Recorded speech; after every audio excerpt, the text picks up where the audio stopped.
নমস্কার। অনুভবে আমি আমারে যে পাই। অনুভবে আমরা বেশিরভাগ সময় ভাবি যে অনুভবে আমরা তোমারে যে পাই। কিন্তু কথাটার মধ্যে অনুভবে শুধু নিজেকেই পাওয়া যায়, অনুভবে আর কাউকে পাওয়া যায় না। অনুভবে যখন আমি আমারে পাই তখন অনেক অনেক কিছু সে ভাস্কো দা গামার মতো আবিষ্কার করে ফেলি, যেটা প্রতিনিয়ত আমাদের জীবনে ঘটে, অথচ আমরা আমাদের অনুভবে সেইভাবে দাগ কাটা উচিত ছিল, কিন্তু কাটেনি কোনো কারণে। চোখ খুলে চোখ মেলে দেখিনি। আজকে সেই গল্প বলবো, অনুভবে আমি আমারে কেমনে পেয়েছি। আর 5টা মেয়েদের যেমন জীবন হয় আমারও তাই। বিয়ে, সংসার, ব্যবসা বাণিজ্য, চাকরি বাকরি কখনো করিনি, অল্প কয়েকদিনের জন্য ট্রেনি হিসেবে এক জায়গায় ছিলাম। যাই হোক, সেটা এমন কিছু বলার মতো বিষয় না। বাদ বাকি জীবনটা চাকরি বাকরি করা হয়ে ওঠেনি। নিজে যখন যা পেরেছি সেলফ এমপ্লয়েড সেইগুলোই করেছি, এবং ভগবানের অসীম কৃপায় সাফল্য লাভও করেছি।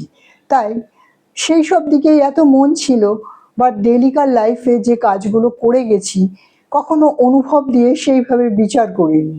আজকে জীবনের মাঝ বয়সে এসে সেইগুলোর চুল চেরা হিসেব করতে বসেছি, বা নিজের সাথে নিজে কথা বলে সেই সব সমস্যার সমাধান করছি।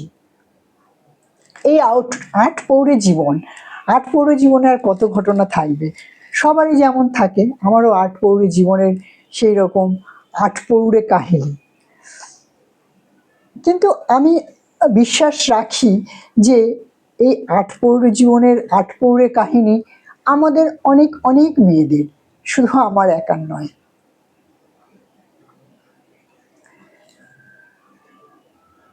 কোনো বিরোধিতা নেই তাতে, যে আটপৌরে জীবনে এই যে জীবনের অর্ধেকটা টাইম কাটিয়ে এসছি।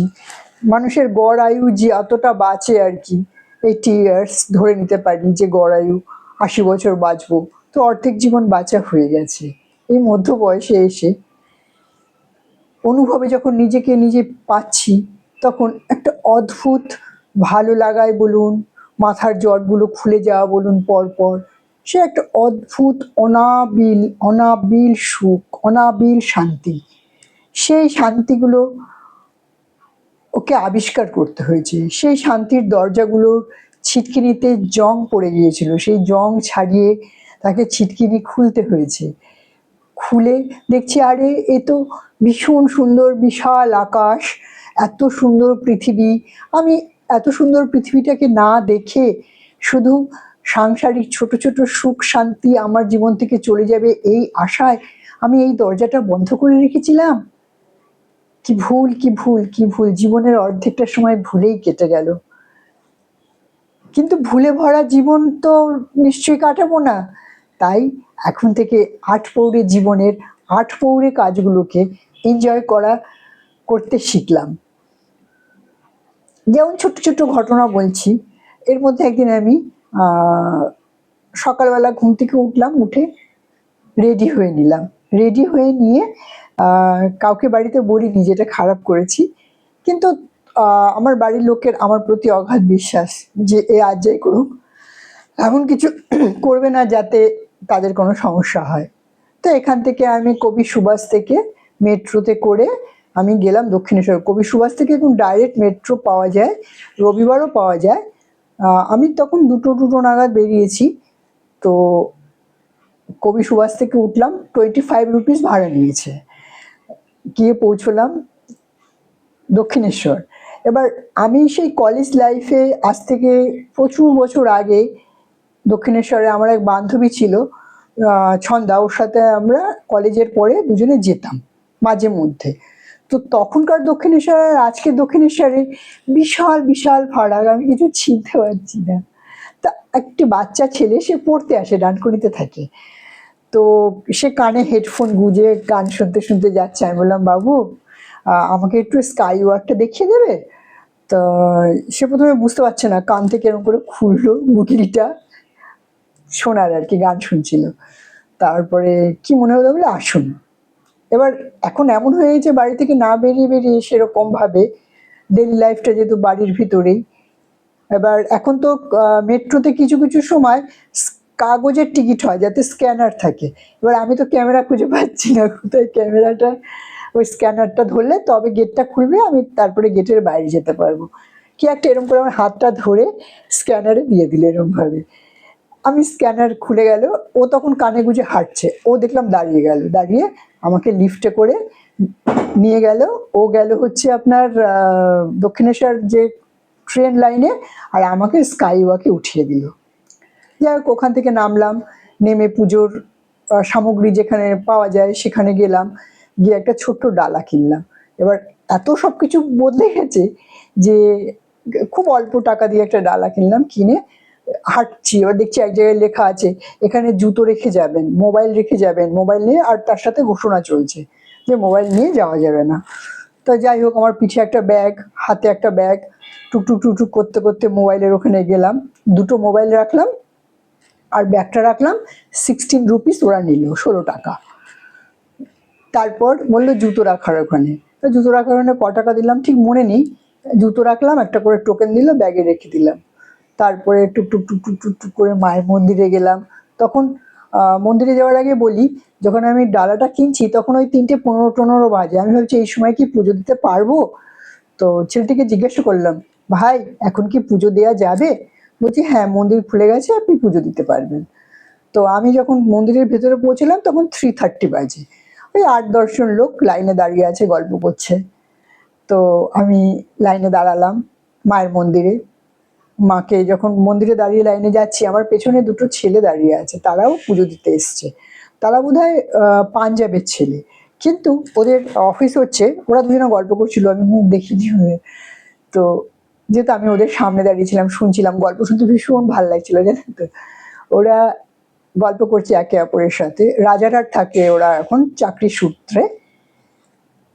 ওরা এরপরে যাবে হচ্ছে তারাপীঠ, তারাপীঠে ক ঘন্টা লাগে কি বৃত্তান্ত একে অপরের সাথে সেগুলো আলোচনা করছে। করতে করতে একটি ছেলে, ওরা কলিগ, যেটা পরে আমি বুঝলাম কথাতে, একটি ছেলে বলছে তোমার সন্তানাদি কতটা, হিন্দিতেই বলছে।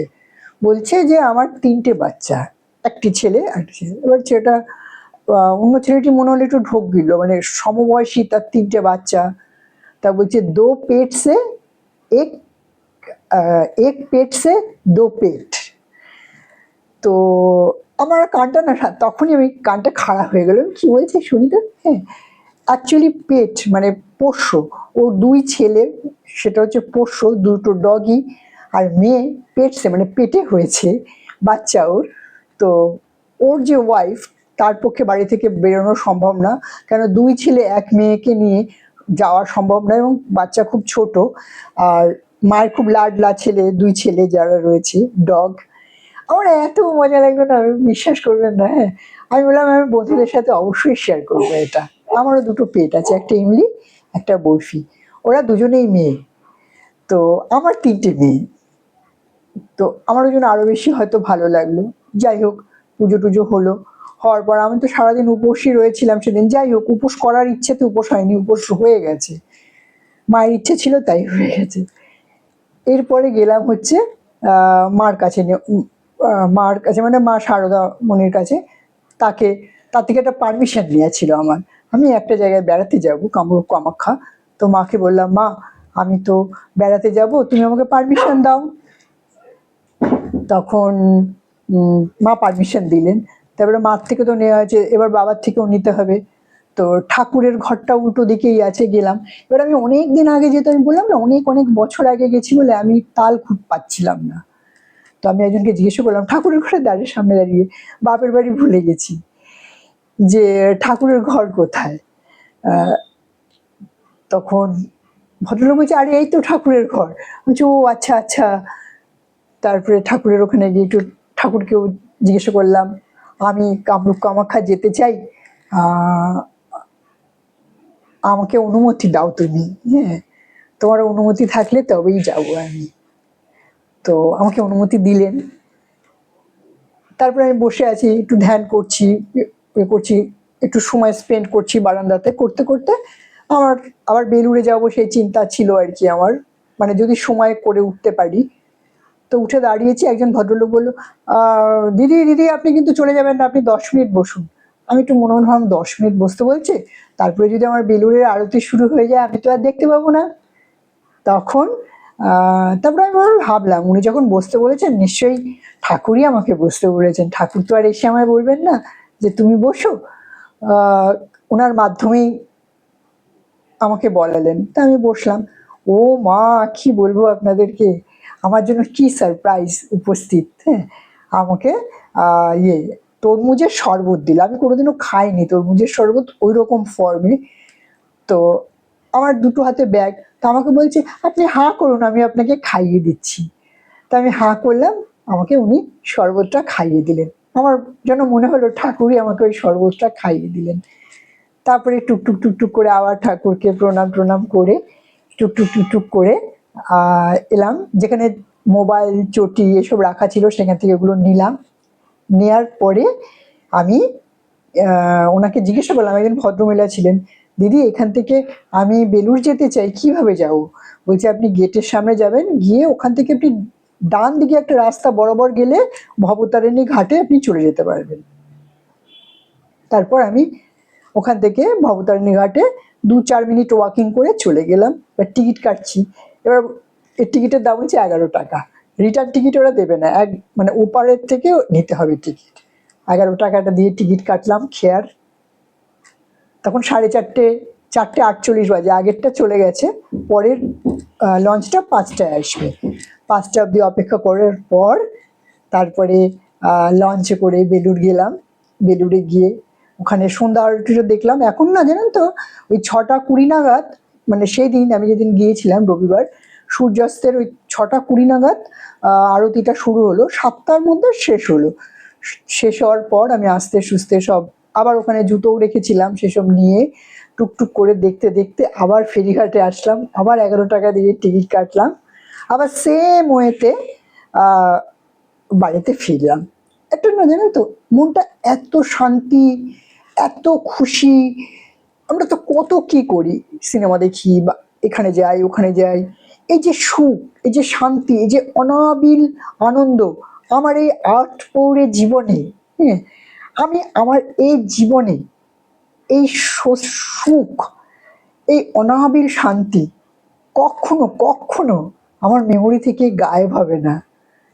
আমি যখন চলে যাব এই পৃথিবী থেকে, তখনও আমার মাথায় এই সুন্দর মেমোরিটা থেকে যাবে। যদি কখনো আপনারা সুযোগ পান, আমি তো একটা ছোট্ট করে ইনফরমেশন দিয়েই গেলাম, যারা মেট্রো রিলেটেড জায়গায় থাকেন তারা মেট্রো করে দক্ষিণেশ্বর ডাইরেক্ট যেতে পারবেন। যদি আপনি লাস্ট স্টেশন কবি সুভাষ থেকে ওঠেন তাহলে 25 টাকা ভাড়া এখন এই সময়, পরে কত হবে জানি না, এখন যদি যান তাহলে এটাই পাবেন। তারপরে আপনাকে কিচ্ছু নিতে হবে না, আপনি কিন্তু মানে কোনো রিক্সা টিক্সা ওঠার কিচ্ছু দরকার নেই, জাস্ট ওয়াকিং ডিস্টেন্স। আপনি মন্দিরে যাবেন, পুজো দেবেন, পুজো আপনি আপনার নিজের সুবিধা মতো দেবেন। মোবাইল আর আপনার মোবাইল রাখতে দুটো রাখলাম, 16 টাকা নিল। জুতোর ওখানে কত লেগেছে আমার এখন মনে নেই, ইনফরমেশনটা দিতে পারলাম না। পুজো দেওয়ার পর আপনি যদি বেলুড় যেতে চান তাহলে মন্দির থেকে ওই 5 মিনিটস মতো ওয়াকিং চলে যাবেন, খেয়াঘাটের টিকিট কাটবেন। টিকিটের দাম 11 টাকা, 1 পিটের, মানে একদিকের। আর খুব কম সময়ে পৌঁছে যাবেন। আমি তো দেখতে দেখতে পৌঁছে গেছি, আমার আর কোনো, মানে আমি 5টায় উঠেছি। আমার যখন, আমি ঘড়ি দেখিনি অতটা, কিন্তু আমি যখন মন্দিরের ভেতরে বসছিলাম, মানে আরতির যোগাযন্ত্র হচ্ছিল, তখন আপনার ওই 5টা 48 মতো আর কি। তার মানে আমি কতটুকু টাইম খেয়াঘাটে লেগেছে আমি আর সেটা আর দেখার সুযোগ পাইনি। মানে সুযোগ পাইনি মানে কি, আমি ওইসব দেখতেই বিভোর ছিলাম। তো ছোট একটা ইনফরমেশনও দিয়ে দিলাম। আমার মতো যারা এরকম হঠাৎ করে ছোট্ট আউটিংয়ে যেতে চান তারা বেলুড় আর দক্ষিণেশ্বর একসাথে খুব অল্প সময়, দেখুন আমি 2টোর সময় বাড়ি থেকে বেরিয়েছি, আমি 9টা 20-তে বাড়িতে পৌঁছে গেছি। তো খুব লং টাইমও না। আর আমি মানে বলবো যে একাই যান, একা গেলে যে প্রত্যেকটা জিনিস আপনি যেভাবে খুঁটিনাটি চোখ দিয়ে দেখা, আপনাদের তো আমাদের পঞ্চ ইন্দ্রিয় যেটা আমাদের, সেটা সব কিছু দিয়েই আমরা খাই। আমরা চোখ দিয়েও খাই, কান দিয়ে যে শুনি সেটাও খাই, ত্বক দিয়েও খাই, জিহ্বা দিয়ে, মুখ দিয়ে তো খাই। হ্যাঁ, চোখ, কান, ত্বক সব কিছু দিয়েই কিন্তু আমরা খাই। আমি সেদিন আমার পঞ্চ ইন্দ্রিয় দিয়ে প্রত্যেকটা জিনিস চেটে পুটে ভোগ করেছি। এই অনাবিল সুখের অনুভূতি আপনাদের সাথে না যদি আমি শেয়ার করি, তাহলে আমার খুব অন্যায় হয়ে যাবে। অনুভবে আমি আমারই সেদিন পেয়েছিলাম, এবং সেই রেশ এখনো আছে। ভালো থাকবেন পরিবারের সকলকে নিয়ে, ঠাকুরের কাছে আমার এটাই প্রার্থনা।